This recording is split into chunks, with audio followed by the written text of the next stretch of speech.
Cockroach Janata party July 20న చలో సంసద్ పేరిట neat ఎగ్జామ్లో పేపర్ లీక్ వ్యతిరేకంగా విద్యాశాఖ మంత్రి ధర్మేంద్ర ప్రధాన్ రాజీనామాను కోరుతూ జంతర్ మంతర్ వద్ద ధర్నాకు పిలుపునిచ్చింది.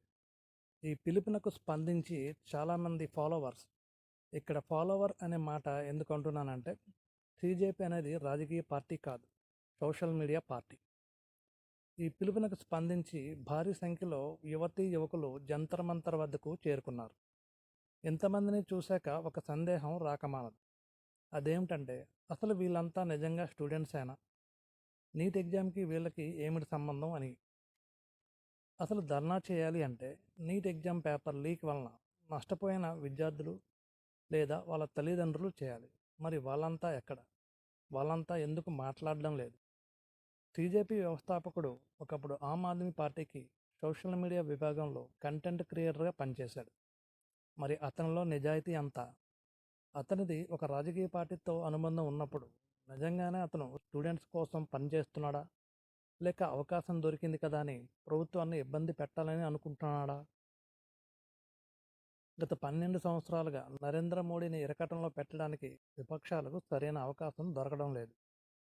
మోడీ తీసుకున్న ఏకపక్ష నిర్ణయాలు చాలానే ఉన్నాయి, కానీ వాటిని ప్రశ్నించే దమ్ము ఇప్పటిదాకా ఎవరికీ రాలేదు. దేశంలో మోడీని ఎదిరించే నాయకుడు సమీప భవిష్యత్తులో కూడా వస్తాడని నమ్మకం లేదు. నిన్న మొన్నటి వరకు కొద్దో గొప్ప ఎదిరించిన స్టాలిన్ మరియు మమతా బెనర్జీలు ఇప్పుడు కనుమరుగైపోయారు. మోడీ ఫ్యాసిస్ట్ మైండ్ సెట్ ఉన్నవాడే, కానీ కొద్దో గొప్ప గత 12 సంవత్సరాలుగా దేశం కొంత ప్రశాంతంగా ఉంది అంటే మోడీ గొప్పతనమే. చాలామంది మోడీ మతతత్వ రాజకీయాలు చేస్తాడని అతన్ని విమర్శిస్తూ ఉంటారు. దేశంలో హిందువులను, వారి మనోభావాలను రక్షించడంలో గత యూపీఏ ప్రభుత్వం తీవ్రంగా, ఘోరంగా విఫలమైంది. మోడీ వస్తే పొరుగున ఉన్న పాకిస్తాన్కి, దేశంలో ఉన్న ముస్లిమ్స్కి తగిన గుణపాఠం చెప్తాడని మనమే అతన్ని ఎన్నుకున్నాం. మరి ఇప్పుడు ఆయన చేస్తోంది అదే కదా. అసలు బీజేపీకి వస్తున్న మద్దతు నిజంగానే విద్యార్థులు మరియు సామాన్య ప్రజల నుంచి వస్తుందా, లేక దొంగచాటుగా విపక్షాలు అందులో దూరి మద్దతు తెలుపుతున్నాయా? ఎందుకంటే దీనికంతటికీ మూల కారణం నీట్ పేపర్ లీక్ కావడం. అయితే ఆ పరీక్ష రద్దు చేయడం, మళ్ళీ నిర్వహించడం, రాసిన వాళ్ళు ర్యాంకులు సంపాదించడం అన్నీ జరిగిపోయాయి. ఇప్పుడు రోడ్డెక్కి అరవడం వలన అసలు సమస్య అయిన నీట్ ఎగ్జామ్ గురించి చేయగలిగింది ఏమీ లేదు. నిజానికి పోరాడాల్సింది మినిస్టర్ రాజీనామా మీద కాదు, భవిష్యత్తులో ఇలాంటి ఎగ్జామ్స్ పేపర్స్ లీక్ కాకుండా ఒక పటిష్టమైన వ్యవస్థను ఏర్పాటు చేయాలని డిమాండ్ చేయాలి. ఎగ్జామ్ పేపర్ లీక్ కావడం బాధాకరమే. దానికి కారణం సిస్టమ్ కరప్ట్ కావడం. సిస్టమ్ కరప్ట్ కావడానికి కేవలం రాజకీయ నాయకులదే బాధ్యతని తప్పంతా వాళ్ళ మీద తోసేసి మన తప్పేమీ లేదన్నట్లు గోల చేయడం సరికాదు. బొద్దింకలు అనే మాట చీఫ్ జస్టిస్ తప్పుగా వాడి ఉండొచ్చు, కానీ మరి నిజంగానే వ్యవస్థలో బొద్దింకలు లేరా? అందరూ నిజాయితీ పరులేనా? అవకాశం వస్తే అందరూ లూప్ హోల్స్ని వాడుకునే వాళ్ళే కదా. మరి ఈ పెడబొబ్బలు ఎందుకు? గవర్నమెంట్ ఉద్యోగాలకు ప్రిపేర్ అయ్యేటప్పుడు చాలామంది ఏ జాబ్లో ఎక్కువ అవినీతి చేయవచ్చు, లేదా ఏ ఉద్యోగంలో సైడ్ ఇన్కమ్ ఎక్కువగా వస్తుందని తెలుసుకొని మరీ అప్లై చేస్తున్నారు కదా. చీఫ్ జస్టిస్ ఆ మాట అన్నారు అంటే ఆయన తన కెరియర్లో ఇలాంటి కేసెస్ని చాలా చూసుంటాడేమో. రాజకీయ నాయకులు, రాజకీయం మొత్తం అవినీతిమయమైపోయిందని మనం విమర్శిస్తూ ఉంటాం. మరి అదే కరప్ట్ సిస్టమ్ని మనం మనకు కావాల్సినట్టుగా వాడుకోవడం లేదా? బండి నడపాలి అంటే లైసెన్స్ ఉండాలి, ఆర్సీ ఉండాలి, హెల్మెట్లు ఉండాలి. మన దగ్గర అవి ఏమీ ఉండవు.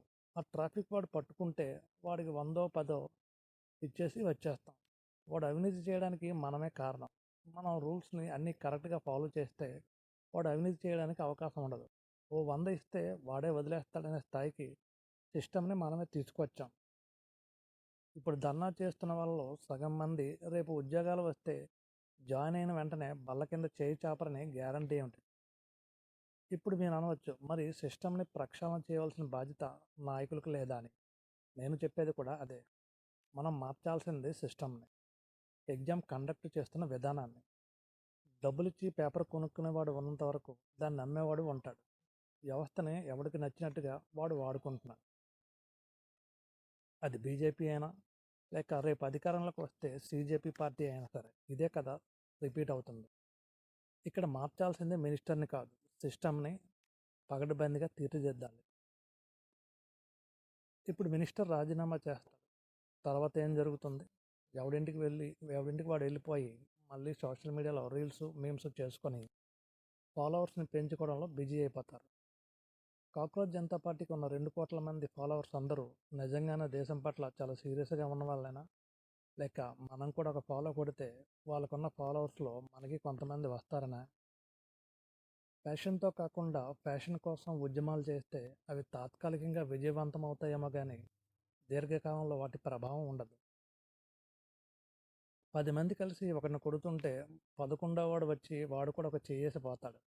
ఏమంటే అదో సరదా అంటాడు. అలానే ఇప్పుడు వచ్చిన జనాల్లో సగం మంది అలాంటి వాళ్ళే ఉంటారు. మందిలో దూరిపోతే మనము ఏదో ఉద్ధరించేసామని బిల్డప్ ఇవ్వచ్చు. ఇంకొక ఆసక్తికరమైన విషయం ఏమిటంటే, బీజేపీ అధ్యక్షుడు అభిజిత్ దిప్కే దళితుడని, అంబేద్కర్ వాదులే వైలెంట్గా ఉద్యమాలు చేస్తారని, కాబట్టి జనరల్ కేటగిరీ వాళ్ళు దీనికి దూరంగా ఉండాలని సోషల్ మీడియాలో ఒక రచ్చ మొదలైంది. ఇప్పుడు మన బుద్ధి ఏమైంది? మనం కూడా ఒక భక్తు రాజకీయ నాయకుడి మాదిరి ఆలోచిస్తున్నాం కదా. మన మెంటాలిటీని బట్టే వాళ్ళు రాజకీయం చేస్తున్నారు. మోడీ ప్రభుత్వం ఏర్పడిన తర్వాత కొన్ని ఉద్యమాలు జరిగాయి. పటిదార్ రిజర్వేషన్ ఉద్యమం, జాట్ రిజర్వేషన్ ఉద్యమం, ఎస్టీ అట్రాసిటీ యాక్ట్ ఉద్యమం, రైతుల ఉద్యమం, అగ్నిపథ్ ఉద్యమం, రెజ్లర్స్ ఉద్యమం. వీటన్నిటిలో ఎస్టీ అట్రాసిటీ యాక్ట్ మరియు రైతుల ఉద్యమాలు మాత్రమే తాము అనుకున్న లక్ష్యాలను సాధించాయి. శ్రీలంక, బంగ్లాదేశ్, నేపాల్ వంటి పొరుగున ఉన్న దేశాల్లో విద్యార్థులు ఉద్యమాలు చేసి అక్కడ ప్రభుత్వాలని పడగొట్టారు. అదేవిధంగా ఇండియాలో కూడా జరుగుతుందని చాలామంది అనుకుంటున్నారు. అలా ఇక్కడ జరగడం అనుకున్నంత ఈజీ కాదు. ఎందుకంటే మన దేశంలో ప్రతి 100 కిలోమీటర్లకి అభిప్రాయం మారిపోతూ ఉంటుంది. నార్త్ ఇండియన్ అభిప్రాయంతో సౌత్ ఇండియన్ ఏకీభవించడు. సౌత్ ఇండియన్ అభిప్రాయాన్ని నార్త్ ఇండియన్ ఒప్పుకోడు. పొరుగున ఉన్న దేశాలన్నీ కలిపితే ఇండియాలో ఒక ప్రాంతం అంతా కూడా ఉండదు.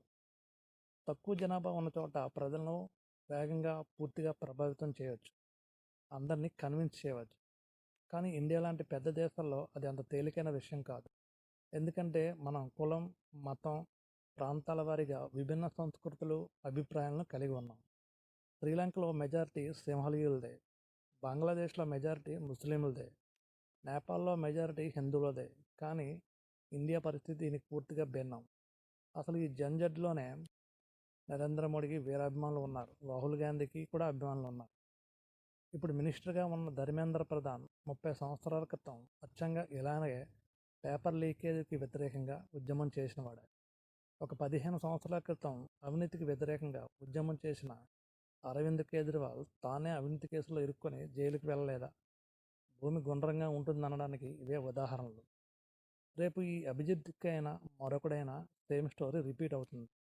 కాబట్టి ఏదో 4 రోజులు ధర్నాలు చేసాం అని దేశాన్ని బాగు చేసేస్తామని రీల్స్, సోషల్ మీడియాలో పోస్టింగ్లు పెట్టి బిర్యానీ తిని పడుకోవడమే. ఈ 4 రోజుల హడావిడి తర్వాత అంతా మామూలే. ఇండియా లాంటి దేశాల్లో ఏదైనా ఉద్యమం విజయవంతం కావాలంటే దానికి ప్రజలందరి నుండి మద్దతు ఉండాలి, లేదా ఒక వర్గం నుండైనా మద్దతు ఉండాలి. తమ ఓటు బ్యాంక్ పోతుందనే భయం కలిగినప్పుడే ప్రభుత్వాలు స్పందిస్తాయి. అదర్వైజ్ అభిజిత్ దిక్కే లాంటి వాళ్ళు ఓకలో ఏక లాంటి వాళ్ళు విసిరి అవతల పడేస్తారు. Thank you very much for watching this video.